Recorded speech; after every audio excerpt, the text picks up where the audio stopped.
morning, and I welcome you all for the 104th episode of Tech Forum. And today's talk will be on renewable energy. I will request Dr. R.P. Deshpande, Dr. Pramod Deshpande to introduce the speaker, Mr. Vinay Kelkar. Over to Dr. Deshpande. Thank you. Mr. Vinay Kelkar is a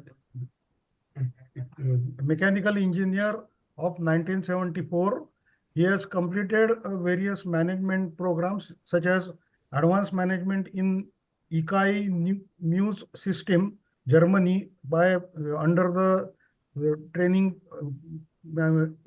of Baroda Productivity Center. He is a certified quality system auditor, energy auditor, and he has done number of audit system. He has handled number of audit system such as ISO 50,000, 9001, 14,001, 45,001. He has a vast experience of 45 years. He is has a industry. He worked with the industry as well as he is a expert auditor in the field of quality management. He he is associated with various professional bodies to participate and contribute and guide on various aspects of quality management and energy. I request Vinay Kelkar sir to start his presentation. Thank you, Mr. Deshpande. Good morning, everybody, and welcome you all to this Tech Forum talk on renewable energy, recent status, and new developments. Is my slide visible? Yes, yes. Yes. Okay, so I can continue with this now. Yeah. Basically, this is my quote. If you cannot phase out coal and other fossil fuels, then the earth is doomed and it will be very difficult to control the climate disaster which we are already facing. I mean, of course, this quote is based on so much of information available in variety of fields, including the uh, climate related different disasters, the warming of earth, and various countries trying to keep control on that warming through different types of initiatives. And we are also realize, in fact, last about 25 years I am into the consultancy for quality management, environment management, and health and safety management. And in our environment management, and including, of course, health and safety management, this global warming related disasters, related issues, how it will affect the human beings, how the earth is getting damaged due to variety of reasons, is always it always comes up in as a topic, and what the organizations can do to improve that situation and bring the CO2 emissions down to a manageable level. That is always talked about, and that's how I started getting interested in this field, consider in last about 10-12 years more. And especially the renewable energy field, I was, I mean, I started taking interest right from say 2011-12 onwards, because that time the Kyoto Protocol and others were being discussed.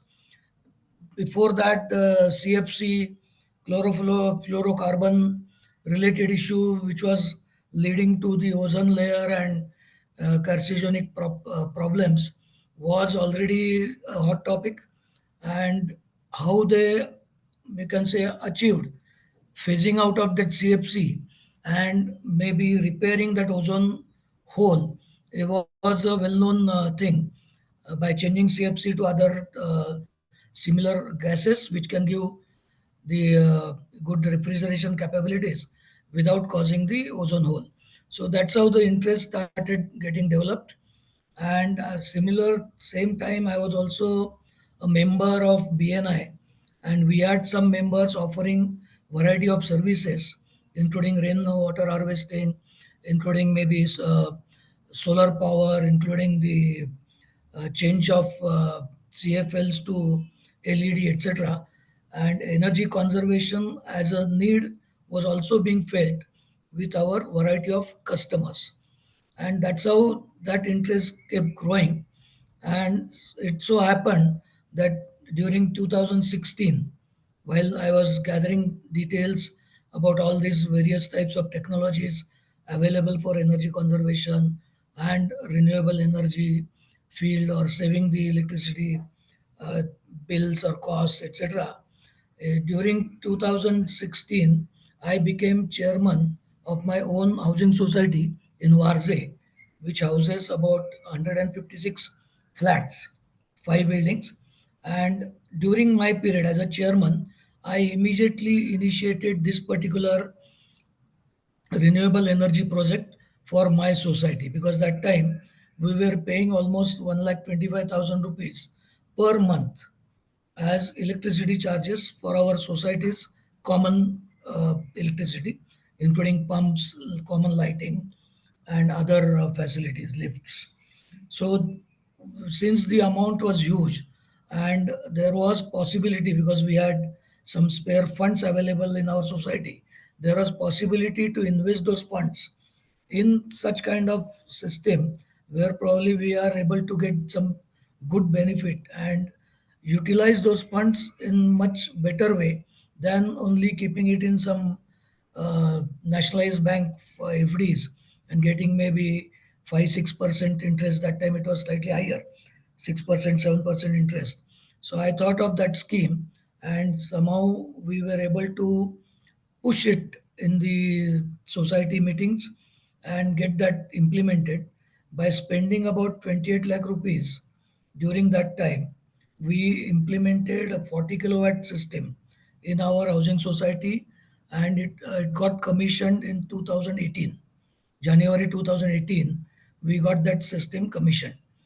And I'm very happy to inform that within first 4 years itself, we were able to, and in fact, the saving was instantaneous.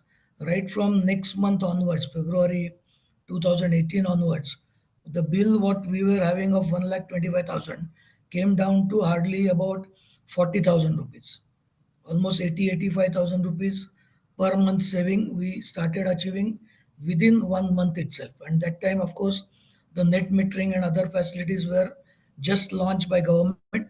So we were among the first few societies in our area who had taken up this implementation and started getting the benefit. So this was one project which I was able to get successfully implemented, and that's how I was able to, in fact, develop more and more interest in this particular renewable energy field.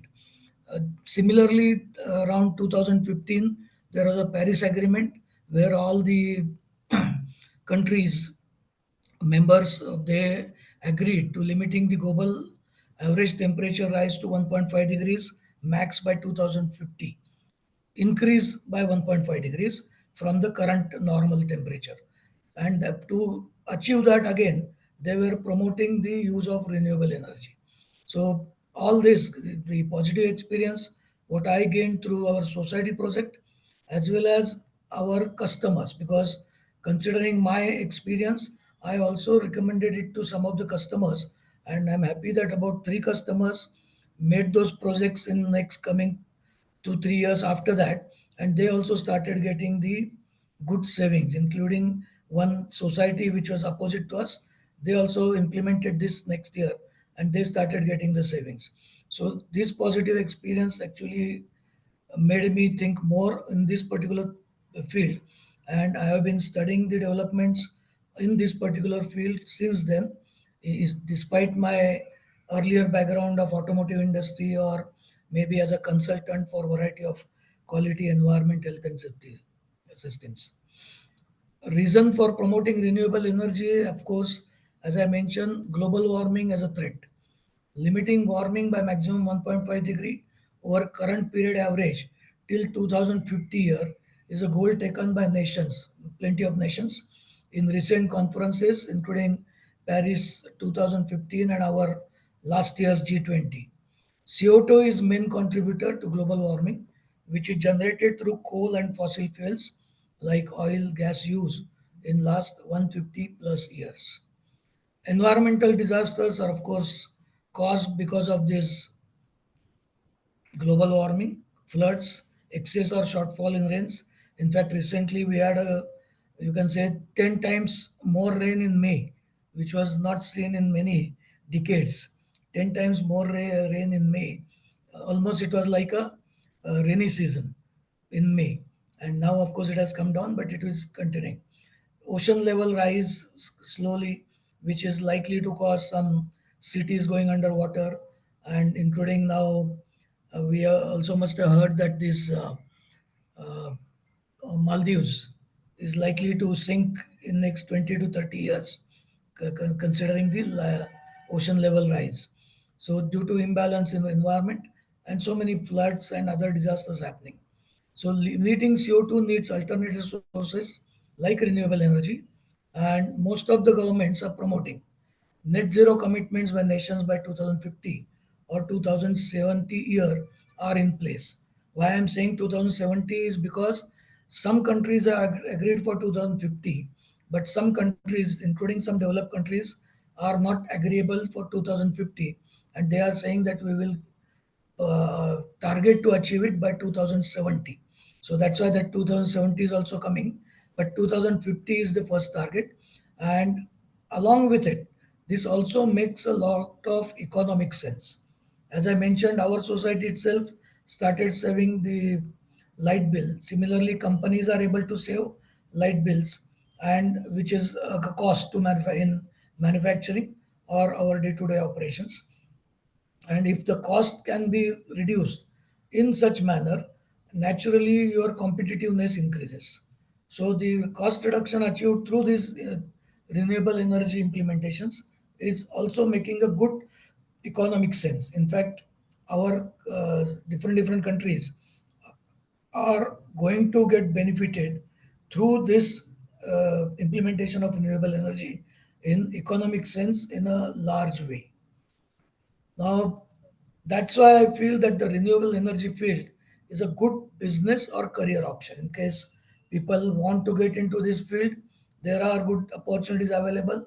And in case of the students, those who want to think in terms of new options available for their career, renewable energy related all varieties, including solar, wind, maybe hydrogen and other, plus automotive, industrial use, and so many other things uh, are available as a good option for them. So current trends world over, renewable energy field is growing very fast. The growth in this field is almost 15%, 20% every year. In variety of countries, it varies, and it is very lucrative and employment generating field. Millions of persons are employed currently, and many millions are needed by all the countries to implement the future projects. So it is good employment generation activity. It is good economic activity, and that's how the countries are now promoting it. And this manpower, whatever the employment is basically into the field of manufacture, installation, commissioning, and maintaining the renewable energy infrastructure world over. Most of the nations are already in process of implementing large-scale renewable energy projects. Many giant corporations, including, of course, as I said, Reliance, Tata, Ambani's in India, and other world-famous corporations, including the oil majors. That means those who are mainly into the oil business, those are also now getting into this renewable energy business, because they have also realized that the renewable energy is likely to replace their major markets slowly. Of course, it will happen over next 20, 30 years, but it will replace their major markets of fossil fuels. And those companies are also now investing heavily in this renewable energy field. So it makes a good sense to get into related businesses or think them as a career option for future decades. Now, if we think in terms of the statistics, renewable energy statistics from 2022 onwards, because this is where the real growth is seen in renewable energy, last about 5 years. Prior to that, that growth was not there. Prior to that, there were a lot of constraints, there were a lot of issues involved with renewable energy. But in last about 5 years, the growth in renewable energy has been dramatic. Variety of reasons are there for it, including, of course, the cost, which has come down drastically, cost of solar panels, cost of other materials, cost of batteries, etc. So these drop in prices or cost, as well as the force by nations to use renewable energy and new technologies which are getting developed around this renewable energy generation, as well as storage the facilities, are helping that growth. 2022 renewable energy supply from solar, wind, hydro rose by close to 8%. Now, 8% is also good growth. And as on December 24, global installed capacity of renewable energy reached a total of 4,400 gigawatts, which was hardly about 100 and so gigawatts just 5 years earlier. Now that growth, not five, about 7, 8 years earlier. So that growth to 4,400 gigawatts globally was achieved by because of this interest in renewable energy by variety of nations, and it was also becoming good economic sense. The share of renewable energy worldwide installed capacity has risen from 28% in 2014 to 43% by 23. 2024, I think it is almost close to 50% now. And in 2025 also, that trend is continuing. And the related prices, as I said, of solar cells, panels, batteries, etc., are falling drastically. And considering all this, I mean, the target for renewable energy by the globe or the all the nations put together is somewhere close to 11,000 gigawatts. So we have to say go from 4,400 gigawatts to 11,000 gigawatts of renewable energy in next 5 to 7 years. 2030 is, of course, the initial target for that 11,000 gigawatt. And adding that 7,000 gigawatt itself makes a lot of business sense all over the world. And that is the reason what I am saying is that it also makes good business sense. It also makes good career option, because to meet those additional 7,000 gigawatts of renewable energy, a lot of manpower is required in all the related manufacturing, installation, commissioning, and maintenance related activities in main companies, as well as tier 1, tier 2, tier 3 suppliers related to all these uh, renewable energy projects. So it's a big opportunity for everybody. And the 11,000 gigawatts is likely to stabilize. That's what they say, stabilize the energy mix and give a good benefit in terms of CO2 reduction. That means in terms of reduction in consumption of coal, as well as reduction in consumption of fossil fuel as and the gas, natural gas, what we are presently using for generating the electricity. Considering the Indian scenario, as of end of 2024, India's renewable energy capacity is 220 gigawatts. So we have also grown very well, and every year we are growing by 14-15%, including, of course, the current year also. It is likely to continue, and this accounts for 48% of our country's India's total installed power capacity. Many more gigawatts renewable energy. Our target is 500 gigawatts by 2030. That means we will have to also add in India 500 minus 220, so about 280 gigawatts. That means average more than 40, 50 gigawatts per year to achieve that particular target. And adding again that 40, 50 gigawatts in India is also going to cause a lot of employment opportunities, a lot of business opportunities for all the related solar, wind, pumped hydro related projects. current mix, of course, of this renewable energy is solar power, which is almost 35%, wind power, which is about 18%, hydroelectric power, which is again another 10-15%, biofuels based energy plants, which are recent additions and hardly maybe less than 2-3%, and atomic energy power plants, which are about 6-8%. So total renewable energy mix currently is mainly driven by solar and solar, wind, and hydroelectric. Biofuels and atomic energy is contributing less than 10% today. But there is a lot of now focus on exploiting all these sectors to the maximum possible extent. Solar power, of course, we all know that many plants are coming up all over India as well as all over world, and because of the cheap solar panels cost.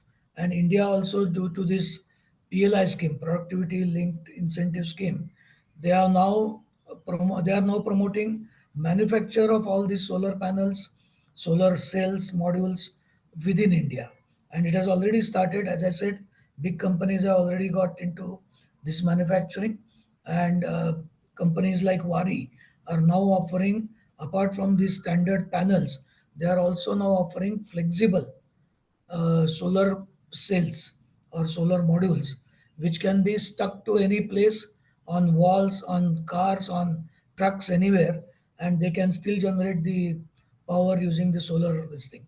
So Indian companies have also started offering variety of the you can say the variety of solar related products which are going to benefit us, and the cost, of course, have come down drastically.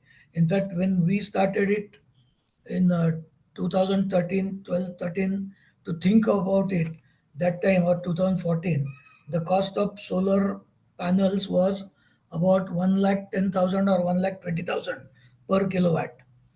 By the time 2017-18 came, the cost had come down to hardly 75,000 rupees or less than that, 2 kilowatt. I mean, 30% reduction was already there. And subsequent to that, now the current cost, I was told, is around 40,000 rupees per kilowatt, and that's why it has from 2018 to 2025, another 7 years, the cost has come down again by almost 40%, 30%, 35-40%. So the cost is coming down, and it is becoming more and more beneficial. Savings, of course, and the other side, the electricity cost from the your distribution companies, including government and private, is going up every year. It is not coming down. So, considering that the cost coming down in solar panels and related products, it makes now a much better economic sense to go for it in the immediate future for those who are really interested. In fact, companies are anyway now exploiting it. Housing societies and individual houses are also now getting into it. Wind power, of course, it was intermittent earlier, maybe 10, 12, 15 years back. Wind energy, or the, you can say, the windmills, were getting installed mainly because of the income tax benefit. Nobody was considering what power they are generating or what power is generated and saved using the wind mill. Mainly, there were income tax benefits given by government, and that's how the situation was, that those you can say large net worth individuals, including say Sachin Tendulkar, he also had 4 windmills bought and installed at different locations using his money. Of course, his aim there at that time was only to save the tax outgo, income tax outgo. Whether those windmills were really running, whether they were really generating power or not, was not considered that time. Of course, subsequently the income tax benefits were stopped, and recently, maybe in last about 4 or 5 years, it has started picking up again because of this renewable energy focus and the uh, mix of solar, wind, etc., becoming cost effective for the big organizations and other small medium companies. Hydroelectric power, anyway, it was already there for many decades now, but the additions to hydroelectric were limited because of the main consideration was, of course, the environmental damage what it causes. Supposing you have to build dams, new dams, a lot of environmental effects are going to be there, and that's how new dams and other constructions were always looked down upon, and the whatever dams were there already in operation up to say you can say this Narmada project uh, additions, those were mainly into this hydroelectric power generation. But now, with the new, you can say, addition of that pumped hydropower is now again creating new opportunities with other forms of solar, wind. This pumped hydropower is nothing new actually. The pumped hydropower is the thing, you can compare it similar to our lift irrigation. We had lift irrigation systems happening in the Indian context in variety of projects to lift water from lower height to upper height somewhere where the irrigation needs of water are there. So this lift irrigation maybe 15, 20 years back were also there. I remember one system which was implemented near Kirloskarwadi area. They have that Takari, Tupari area.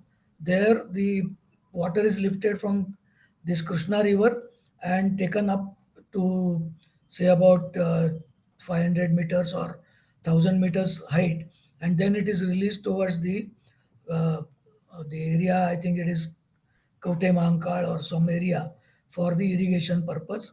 And that project was in operation for last almost now 15 plus years because we were involved in Kirloskar uh, uh, Ibara pump activities, and that's how we were plus some irrigation department activities, and that's how we came to know about this project. That project is in operation. Only constraint there was the power. The power used for pumping that water was our thermal power and this power, which was very costly. And those governments who were mainly, you can say, running these lift irrigation schemes were not able to pay those charges and they were defaulting on it. And that's how the pumps were, the power was being cut and the pumps were not running. So the concept is in use, all the technology, all the pumps, pipelines, control systems, etc., is already available. The main constraint was the power supply. Power supply was erratic, power supply was costly. Now, what is happening is that the same system is being used and it is being supplied with renewable energy power from solar, wind, etc. Because the main issue in solar and wind is evacuation of power. If the power is not getting evacuated when it is getting generated, then that power goes waste and they have to stop that generation, or like in wind power they can stop the windmills. Solar power they may have to just divert it and uh, lose it, something like that. So basically, because the evacuation was not there, the solar and wind power was not being utilized fully. Now, in this pumped hydro projects, what they are doing is the extra power generated during those daytimes for solar or wind, whenever wind is available, windmill power, that extra power will be used for pumping that water from below reservoir or lower level reservoir to again a upper level reservoir, and that water can be recycled many times for generating power again and again when the power is really required. So surplus power of solar, wind and other maybe plants can be stored in pumped hydro systems. That water pumped up can be used again for generating power during the night time or any time when there is less renewable power available. So this has caught up very well. Indian conditions also, many projects are coming up. Just recently, 2 3 days back, one project is commissioned of pumped hydro in Tehri Dam, about 250 megawatts, and lot of about 100 gigawatts worth of these pumped hydro projects are also in pipeline in various places. Again, big companies are getting involved in it, including our JSW, Adani, maybe Greenco, and similar types of companies who are having good experience in these kind of activities. Biofuels based, of course, I think many people know that Praj and others have already developed some pilot plants. Large plants are also likely to come up, but the pilot plants have already become successful, and maybe the use of those biofuels for generating energy will slowly increase. Of course, it depends on availability of suitable biomass, because ultimately uh, uh, availability of that biomass for conversion to energy is one critical area, and it may also have some kind of pollution related issues. Atomic power plants are again well known uh, facility available for many decades. However, the whenever any new atomic power plant is conceptualized or they want to implement it, it gets into a lot of political issues and the resistance from people. I think we already have a good example in Jaitapur. That plant is getting talked about for last 10-15 years, and still it is not seeing any impact. Maybe it will be dropped altogether. So these atomic power plants, as it is, their gestation period is about 8 to 10 years, and apart from that there are a lot of resistances.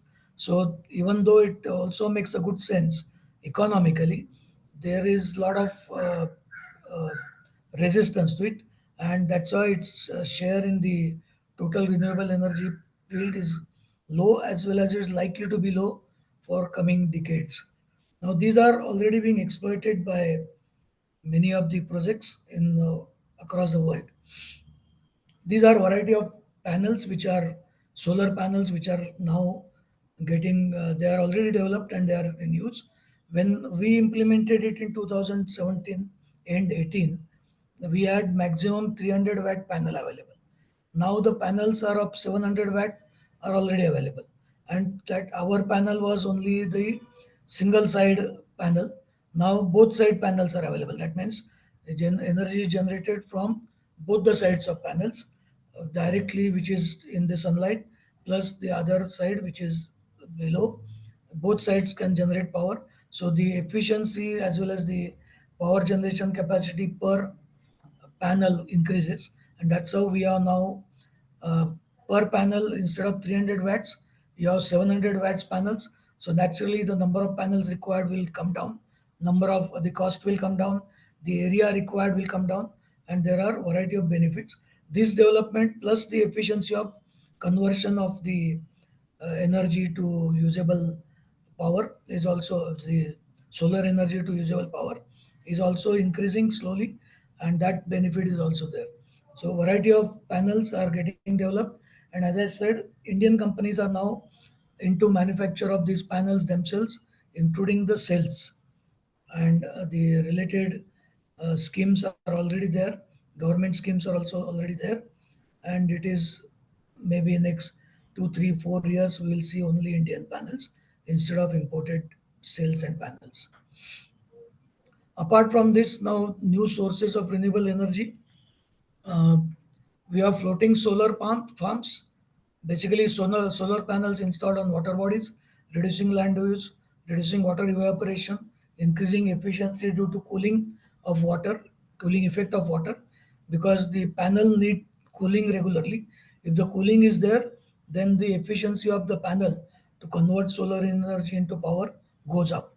So if we are installing it over water bodies, those benefits are there, and it is already being tried out many places, including of course India. So apart from that, the benefit is of land. So solar panels on canals, roads, to use available land without adding land acquisition and costs are also being used and considered. So rapid expansion in countries with limited land but good water surfaces like lakes, sea, rivers projected to grow significantly in Asia and Europe. of course in US also. Ocean energy, tidal wave energy, sources, turbines and bios convert wave tidal movements into electricity. There are demo plants already available, and maybe commercial plants will also start over a period of time, but it is being tried. Now we can also generate maybe energy by using our river flowing water by putting up small uh, you can say generator turbines, or even in pipes. Whatever water is being fed to our societies and other places, small turbines associated, or you can say uh, aligned with those water flow can be implemented. Maybe some it can be a startup related uh, put this thing issue where startups can think over it.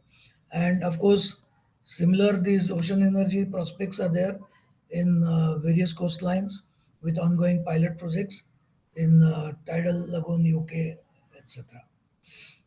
Geothermal energy from supercritical fluids is also being thought of. Advances in drilling technology to access supercritical reservoirs deep beneath the Earth's crust. Some demo plants of small capacity are already operational, and exploitation is going on for reaching out to that uh, heat source deep within the earth, so that it can be made as a permanent heat source for heating the water, getting steam and running steam turbines on it. Prospects are good because it is high efficiency with potential for widespread adoption in volcanic regions. Enhanced wind energy, of course, we have already got wind energy onshore. Now, offshore and high altitude wind is also being thought of. Offshore wind plants, windmills are also implemented or installed, and including high altitude kites, big kites which harness strong, consistent winds, and these kites are also being used on various types of ships, so that those kites will pull the ship, and maybe 20-30% of the power required for the ship will be used through these kites, and remaining only will be through the either fossil fuel, and of course in that as well, instead of fossil fuel, hydrogen based turbines and others are being considered. So it is again a new development. So offshore wind is also expected to supply over 20% of global electricity by 2050. Bioenergy from algae is also being considered apart from the regular biomass. So algae farms produce biomass for electricity and biofuels. Prospects are good, high yield per acre, could replace traditional biofuels and reduce land use conflicts. Again, depends on availability of land for water bodies suitable for growth of algae and suitable commercial success. New sources, again hydrogen from renewable sources. We are already uh, we are already seeing it. Hydrogen is being used in industries in variety of areas, and all the technologies are already available. Presently, the hydrogen what is used is known as gray hydrogen, because that hydrogen is manufactured from or converted from gas, natural gas. Now that's why that natural gas converting into hydrogen is a worst case scenario. However, direct natural hydrogen either from deep wells or converting that uh, uh, converting water into hydrogen by splitting it in using electrolyzers and using renewable energy is now getting into main focus, and India is very well poised in this as well, because the addition of renewable energy can also be used for converting the water into hydrogen using, of course, electrolyzers. So manufacturing of electrolyzers, then the use of renewable energy for hydrogen, and the hydrogen is used in industries on a large scale. Variety of industries, fertilizers, then the steel industry and other chemical industries need hydrogen, and it is getting, I mean, it is already in use for many decades now in industries. So, hydrogen related, you can say, technology and other things are already available. Now, the main change here again is that the renewable energy use.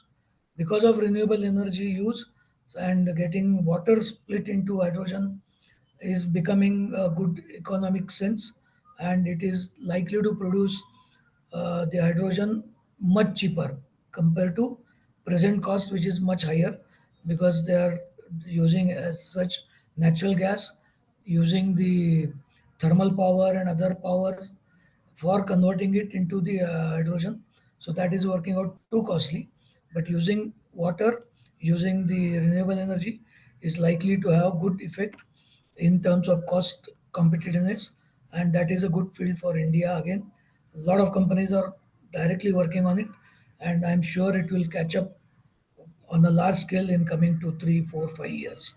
From And as I said, golden hydrogen, which is direct hydrogen tapped like oil from the like raw oil from the earth, is also a possibility. In fact, again, the oil companies are trying this. Earlier, they never actually concentrated on this.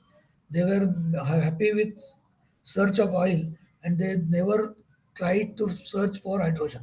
Now those big companies are also oil companies are prospecting for hydrogen in its natural form, which is known as golden hydrogen, and that is likely to be commercially available in another 4 or 5 years or more. So, green hydrogen using renewable energy to fuel heavy industries and transportation. Golden hydrogen in natural form is being explored world over, and it has a good uh, prospects. Renewable energy storage is again a main issue. As I mentioned earlier, the evacuation of renewable energy was a problem. But if you are able to store that renewable energy in various forms, then it becomes good. And already a lot of companies are into this battery storage. Of course, it varieties of lithium ion, sodium ion, solid state batteries. Lithium ion is already well known. A lot of companies are already there. Sodium ion also, Chinese companies are there. Even our own Indian company, this KPIT, is already into sodium ion related batteries, and they have already sold that technique to some company to manufacture sodium ion batteries for automotive and other types of solid state batteries. So this increasing energy density, reducing costs are constantly being achieved. Gigafactories worldwide are scaling production. BYD, Tesla, LG, Cattle, they are well entrenched in this field. There are other chemistries like sodium ion and flow batteries, which are again a good thing, and they are getting into commercial scale production. So this will replace costly lithium or other such metals and make the battery cost effective for variety of applications, including domestic, industrial, or transportation. Battery costs have dropped by over 80% in last decade, which has suddenly made the sector attractive for business. And other chemistries of batteries are likely to add to higher safety and capacity in coming 5 to 7 years. Gravity-based storage system is also being developed, like lifting of weights using the renewable energy and releasing those weights down when the energy is needed and converting it into the power by attaching maybe some hydraulic or mechanical systems to run generators on it. So many pilot plants are already there. Variety of construction of the commercial plants is also in the pipeline, and we can also maybe think of some smaller similar systems for maybe high-rise buildings or where the excess solar power can be generated. Startups again can try such type of things. Speed of change, commercial deployment in several regions by 2030 or earlier. Pumped hydro, I think we already discussed on this, and the basic, uh, as the benefit of pumped hydro is that you can recycle that water many times. Present system, if you have a dam in the upper side, once it releases water below for generation of power, that water doesn't come back. So it is limited to what storage is there.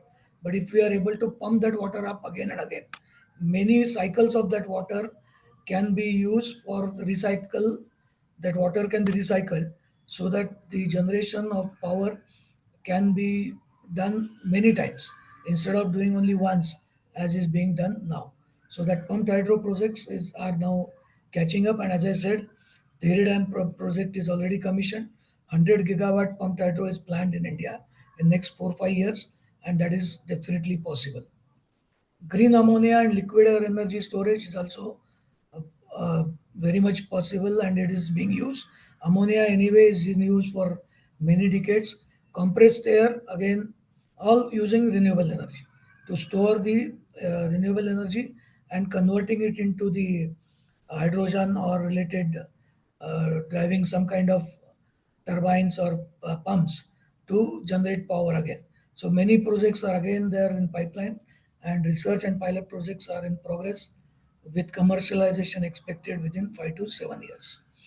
Thermal energy storage, molten salt and phase change materials, including heat pumps and related this thing, are also being considered. Of course, there could be some policy related issues attached to them, but these are also being considered, and they will definitely work out over a period of time. And many countries who don't have sufficient fossil fuels or gas facility can get into these kind of renewable energy projects using their current areas, current facilities, current manufacturing capacities, etc. So challenges and prospects wise, storage capacity must triple by 2030. As I mentioned, 11,000 gigawatts is needed globally, and India also is trying 500 gigawatts. And this is current estimate, and the speed of storage capacity development, if it increases, it may happen early too, because that's what I feel, that if once the big companies, big corporations get into it, they will make it happen within 2 3 years instead of 7 8 years. So anything becomes attractive, gets copied fast, and from a normal tide, it can become a tsunami. Governments are anyway accelerating this. There is good policy framework, funding for storage and R&D. Many new tenders of renewable energy are bundled with storage units. Also, so that all renewable energy generated is either consumed or stored. And advances in AI and IoT will optimize energy storage and grid management by diverting stored or generated energy in a balanced manner without causing outages. We have a good nationally connected integrated grid available, and that grid will help in this. And artificial intelligence or Internet of Things type of whatever 4050 type of developments will definitely help us in balancing the grid without causing any outages. And how India is placed in this scenario, I think I am very optimistic and you can say gung about this.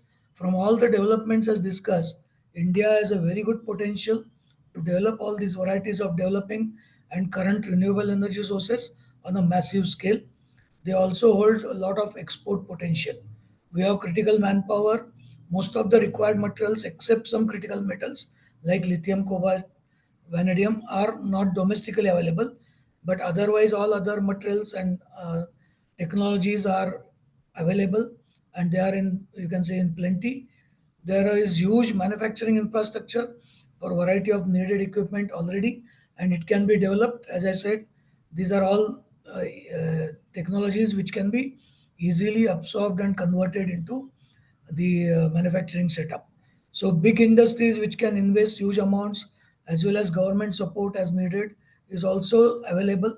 A lot of big industries can think in terms of thousands of crores of investment in these projects, and it may also generate a lot of business to SME as tier 1, tier 2 suppliers to large industries in domestic or export sectors. So India is very well placed to exploit this opportunity for next few decades while handsomely contributing to reduction of global warming as per internationally agreed goals. And I am sure that this will definitely happen. I think this is where I am stopping my presentation. It is 10:50 almost. Any questions, queries you can? Yeah, yeah. We will take up the questions, but I must appreciate your efforts, Vinay. Yeah, Excellent overview of renewable energy. I put it in one sentence only. thank you. Before we proceed for question and answer, let me announce, because we have started this forum with energy and 4 to 5 lectures will happen in line. The next lecture on 22nd of June is planned on green hydrogen. You all aware, Vinay, I just mentioned the green hydrogen is a buzzword. So Nandakishore Sarolkar, who is our EC member, is going to present on renewable energy green hydrogen vertical. Don't miss Good. the opportunity. Next fortnight, that is 22nd June 2025. Now we will keep the floor open for question and answer. And first identify your name and then ask the question. Over. Yes.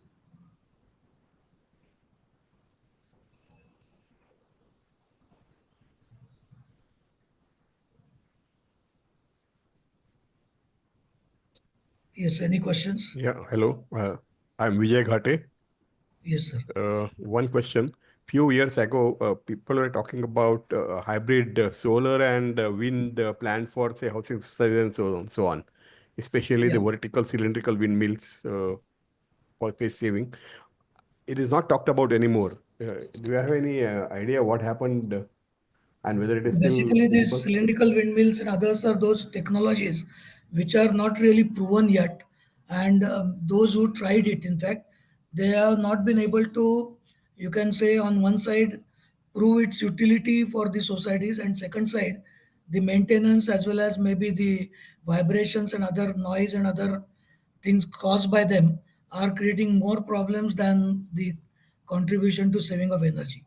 So, if it can make less noise, if it can prove its life and maybe is a good maintainable type of thing, then it may catch up. But otherwise, uh, presently solar is the main thing, and if windmills are there, they will be standalone windmills only, not directly on the societies. They are trying out variety of designs, but so far it is not proven yet. Okay, thank you. Adding to the Ghate sir's this thing, question, there is one more initiative with photovoltaic plus solar thermal. Because what happens is that in photovoltaic, the efficiency drops drastically as the temperature rises. The Yeah, generation so cooling is drops. required. Cooling is required. So cooling is Yeah, done by one German company first, and then there is one person doing in Hyderabad, integrating the solar photovoltaic with solar thermal, so that the heat also can be uh, taken as a yield. yes. So, what is the status of this technology or this initiative at in 2025? Solar thermal, you are saying? No, no, solar thermal plus photovoltaic was the initiative. Then what happened to that particular? No, at least I have not come across the uh, implementation of solar thermal combined anywhere yet. yeah, I have done that in Snehalay Ahmednagar Is it? Okay. with the German government initiative, Indo-German Chamber of Commerce, and one And vendor. can it be implemented in, say, No, small scale societies or maybe yeah, it companies? was there, but I wanted to know what is the status of its technological status of it in 2025, because that was very old story. It is almost now more than 10 years. So there has But to be, I don't know the business grown or the business failed. yeah, that's what Yeah, we are not hearing about it yet. yeah, that means there is some issue. I mean to say, just like what Yeah, Ghatia sir was telling about the solar and wind, were never they tried, the policy tried to bring them together, but it did not happen actually. yeah, that's it. Similarly, things that happen actually. Yeah, I thought they must be knowing it. Sir, actually, renewable energy actually completely globally, I mean to say. I was asking the same question to you when we started the thing. It is, looks to be some completely a subsidized economic model. And subsidy does not mean the subsidy money given to the end user. I am talking about in general, the policy, the manufacturing, the sourcing, the distribution, everything is subsidized. And yeah, that yeah, economists in among our this group also will understand when there is a subsidized thing that impacts to the other business models. That means yeah. But at the cost of others, the thing goes. Okay, no, and that we I'll call tell as you, a I'll tell you subsidy. one second. I'll just Yeah, explain on this. yeah, Subsidies are given to new companies or the new adopters just to encourage them to go for it. Otherwise, if say like we are depending on the fossil fuels and gas, which is imported. Now, if we have to change over to alternative energies, renewable energies, and things like that, unless it makes a business sense to start with, nobody is going to invest. So Right. initially, the subsidies are given. Like as I said, the housing societies also initial subsidy was higher, then it was reduced, and now since the cost is also coming down, the subsidy amount as a percentage of that is also coming down. So government will withdraw that subsidy. In fact, for industries, they already withdrawn the subsidy. Industries are not getting subsidy. So the for installing solar and this thing, or the income tax benefit for windmill was already withdrawn. Once government is sure that people are now getting used to it and they are ready to invest, then they will slowly withdraw these subsidies. And it is the case everywhere. It is, in fact, for electric vehicles, we already have the spat going on between Trump and Tesla because of the EV subsidy in America. All these things are being given in the initial phase for promoting that sector. Once the certain mass, or you can say volume, is reached, the subsidies are withdrawn. Yeah. Sir, one more thing is that when the policy is made, since you are consultant, I am mining the information from you. Actually, when the policymakers do these policies and all that, they actually economists are there and all that, and they actually businessmen are also there. So they actually work on the ROI, return on investment, and they claim Yes. something. Okay, Yes. 4 units per kilowatt is Yeah. the figure they have. I don't thumb rule kind of thing. Okay, Uh-huh. so actually, and on based on that, the funding agencies, banks, and financial institutes promote or fund for this. And Correct. sir, tell me, if this model itself collapses because of some reason, then what would be the fate? I think these are new technology and a lot of positive developments are happening. So collapsing of the model is not likely to be there. Maybe from one form of renewable energy, you may shift to other form of renewable energy. That will happen. From solar, if today solar is cost effective, tomorrow some other form will be cost effective, and maybe the solar will come down in demand, or the other form will get up in the priority. Something like that will happen. But otherwise, renewable energy will be there in variety of forms. Rightly said, sir. Rabade sir 10:58 झाले. Yeah. Rabade sir. No, no. I think let's go for next question. Because Okay. next Yes. question, please.